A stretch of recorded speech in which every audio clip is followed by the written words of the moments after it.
Shalom, salam sejahtera bagi Bapak Ibu Saudara sekalian, para pemirsa Tabura Injil di mana saja berada. Sukacita dan bahagia Tuhan senantiasa bersama dengan kita di edisi ke-377. Hari ini bagian firman Tuhan yang telah saya siapkan untuk kita baca dan renungkan terangkat dalam Alkitab Perjanjian Lama, Kitab Kejadian pasal 16 ayat 1 hingga ayat yang ke-16. Kejadian pasal 16 ayat 1 hingga ayat yang ke-16. Baik Bapak Ibu, saudara-saudara pemirsa, sebelum kita merenungkan dan membaca dan merenungkan, mari kita berdoa. Bapa di sorga, Bapa di dalam nama Yesus Tuhan Juru Selamat kekasih jiwa kami. Bapa di dalam kuasa dan tuntunan Roh Kudus, kami berterima kasih kepadamu Tuhan. Hari ini kami masih diperkenan hidup dengan kekuatan, kesehatan, kemampuan dari Tuhan. Momen yang penting dan membahagiakan ini kami hendak sejenak berdiam diri, membaca dan merenungkan bagian firman Tuhan yang terangkat dalam Kejadian pasal 16 ayat 1 sampai ayat 16. Hati kami sudah terbuka Tuhan, kiranya Engkau utus Roh Kudus memimpin dan mengartikan firman-Mu bagi kami sekalian, baik hamba-Mu yang akan menyampaikan firman-Mu, tapi juga setiap Bapak Ibu Saudara pemirsa yang juga mempersiapkan diri untuk mendengar.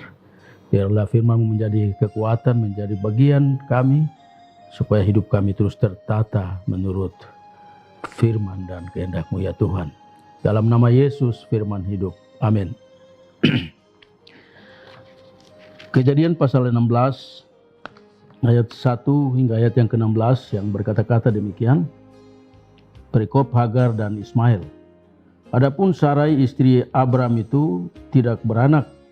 Ia mempunyai seorang hamba perempuan orang Mesir, Hagar namanya. Berkatalah Sarai kepada Abram, engkau tahu Tuhan tidak memberi aku melahirkan anak. Karena itu baiklah hampiri hambaku itu, mungkin oleh dialah aku dapat memperoleh seorang anak. Dan Abram mendengarkan perkataan Sarai.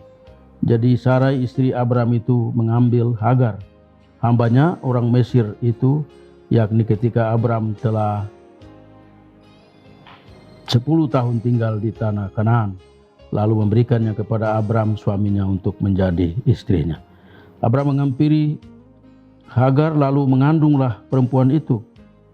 Ketika Hagar tahu bahwa ia mengandung, maka ia memandang rendah akan nyonyanya itu. Lalu berkatalah Sarai kepada Abram, penghinaan yang kuderita ini adalah tanggung jawabmu. Akulah yang memberikan hambaku ke pangkuanmu, tetapi baru saja ia tahu bahwa ia mengandung, ia memandang rendah akan aku. Tuhan kiranya yang menjadi hakim antara aku dan engkau. Kata Abram kepada Sarai, hambamu itu di bawah kekuasaanmu. Perbuatlah kepadanya apa yang kau pandang baik. Lalu Sarai menindas Hagar sehingga ia lari meninggalkannya.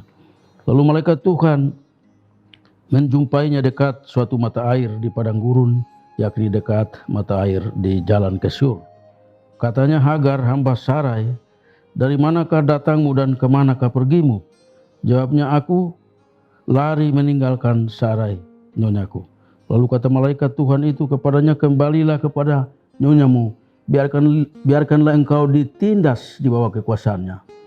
Lagi kata malaikat Tuhan itu kepadanya, aku akan membuat sangat banyak keturunanmu sehingga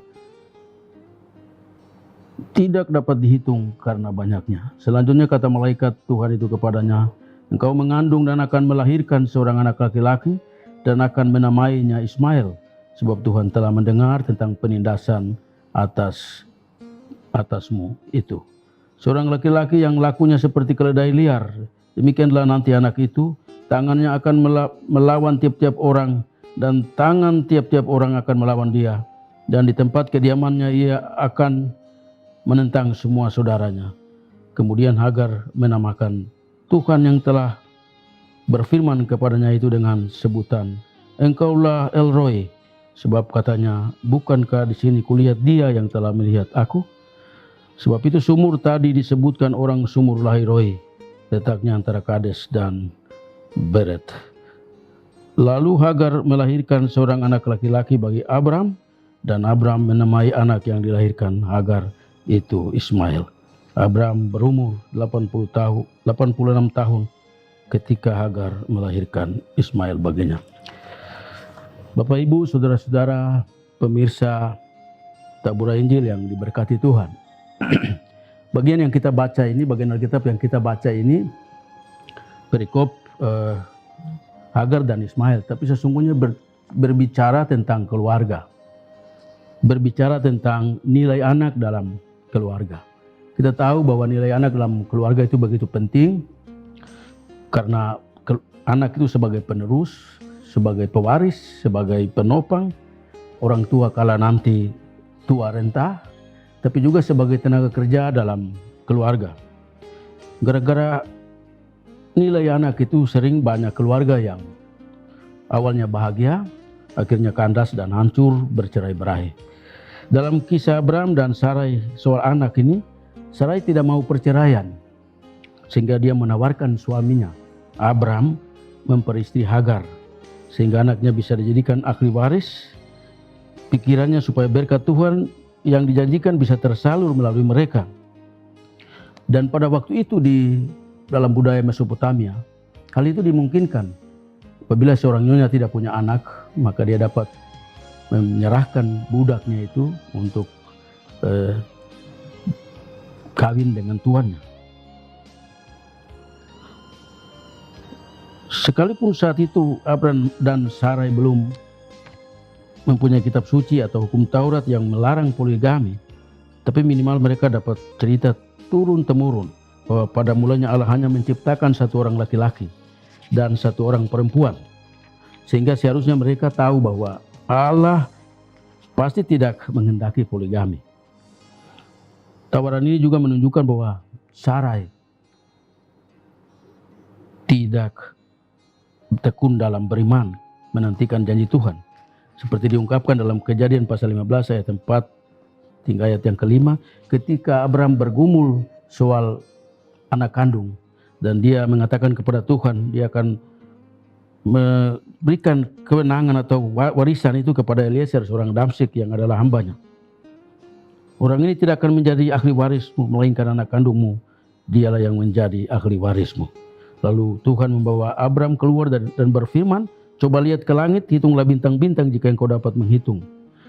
Maka firman kepadanya, demikianlah banyaknya nanti keturunanmu. Itu janji Tuhan. Tapi di sini Abram tidak tegas juga. Tidak memperingatkan Sarai untuk taat kepada janji Allah. Justru memenuhi tawaran istrinya. Cinta segitiga yang dimainkan awal indah, tapi sejak itu muncullah ketidakharmonisan dalam keluarga Abram.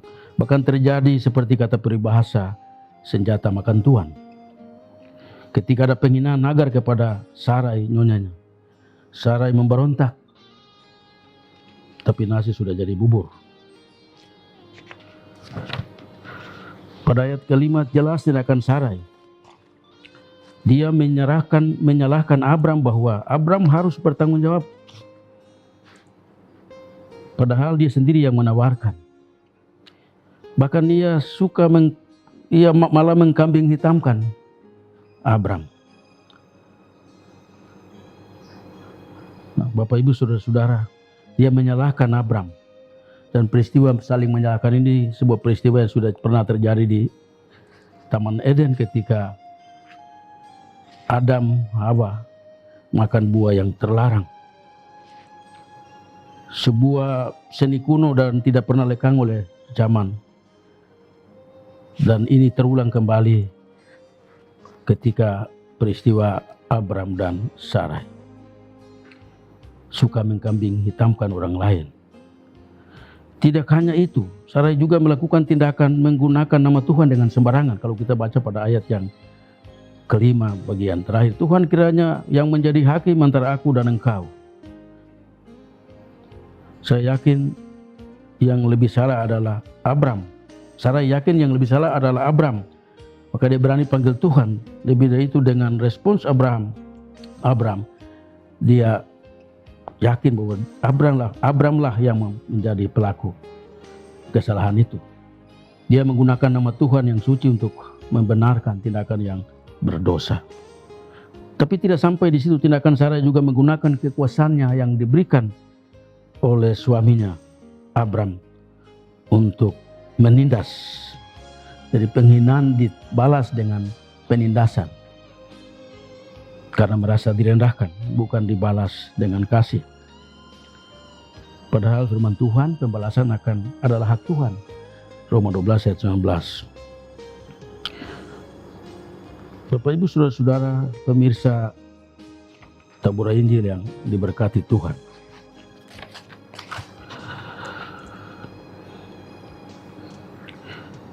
Itu dosa. Semua ini memperingatkan bahwa dosa selalu membawa penderitaan. Karena itu janganlah bermain-main dengan dosa atau meremehkan dosa. Pada mulanya biasa-biasa saja dan enak, tapi lambat atau cepat dosa itu akan membawa penderitaan bagi setiap pelaku dosa. Hagar lalu ada di padang gurun melarikan diri, tapi dia tidak luput dari pandangan Tuhan. Tuhan sendiri memberi penguatan kepadanya kalau kita baca ayat 7-12. Dan Hagar berkata, Engkaulah El Roi, Maha melihat, Tuhan yang melihat, ayat 13.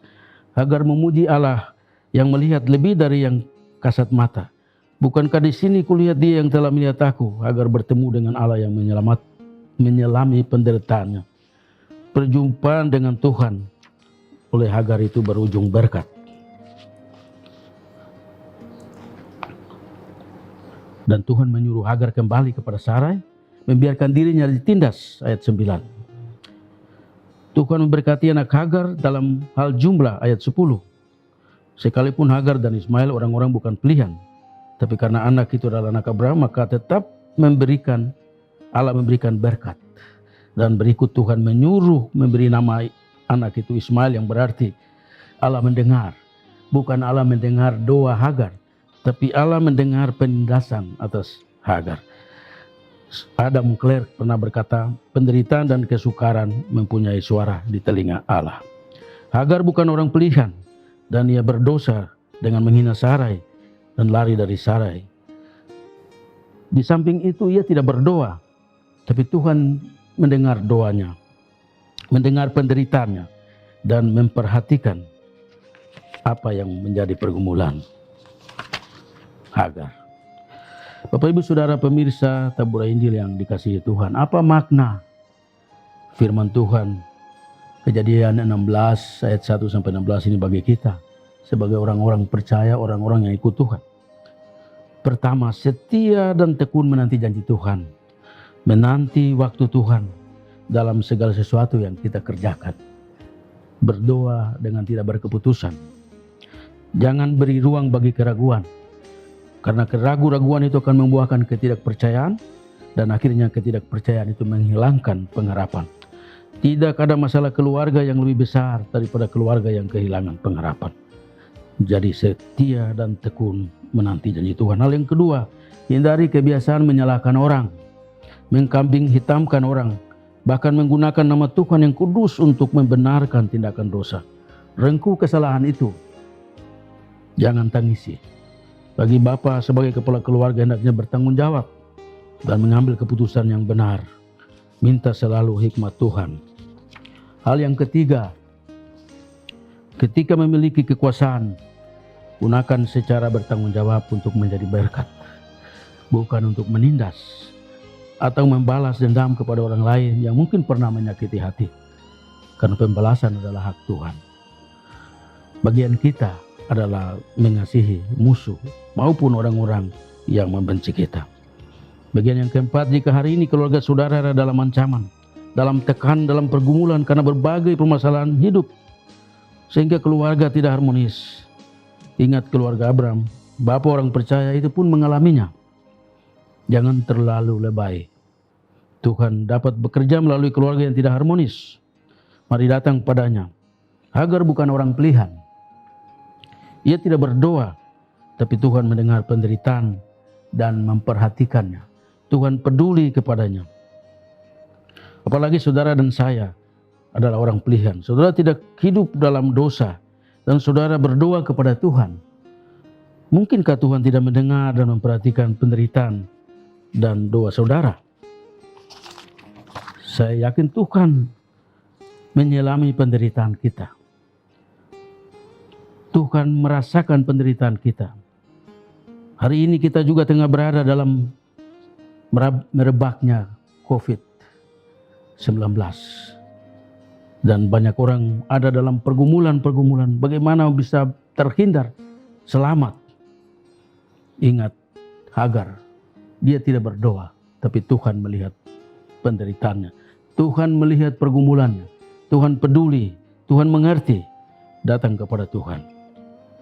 Maka Tuhan yang menyelami penderitaan kita, pergumulan kita, seakan-akan dia mengalaminya sendiri. Tuhan mengerti, Tuhan peduli. Amin. Demikian Bapak Ibu Saudara, para pemirsa Tabura Injil, firman Tuhan bagi kita hari ini. Kiranya Roh Kudus menolong kita sehingga kita juga menjadi pelaku-pelaku firman. Mari kita berdoa. Bapa di surga, kami mengucap syukur buat firman-Mu yang disampaikan oleh hamba-Mu dengan penuh keterbatasan, ketidaksempurnaan. Tuhan, sempurnakan firman-Mu supaya kami hidup selalu setia dengan janji-janji Tuhan. Kalaupun kadang kami terlambat, doa yang kami naikkan kepada Tuhan sering lambat dalam respons Tuhan. Tapi kami percaya ada waktu Tuhan bagi kami.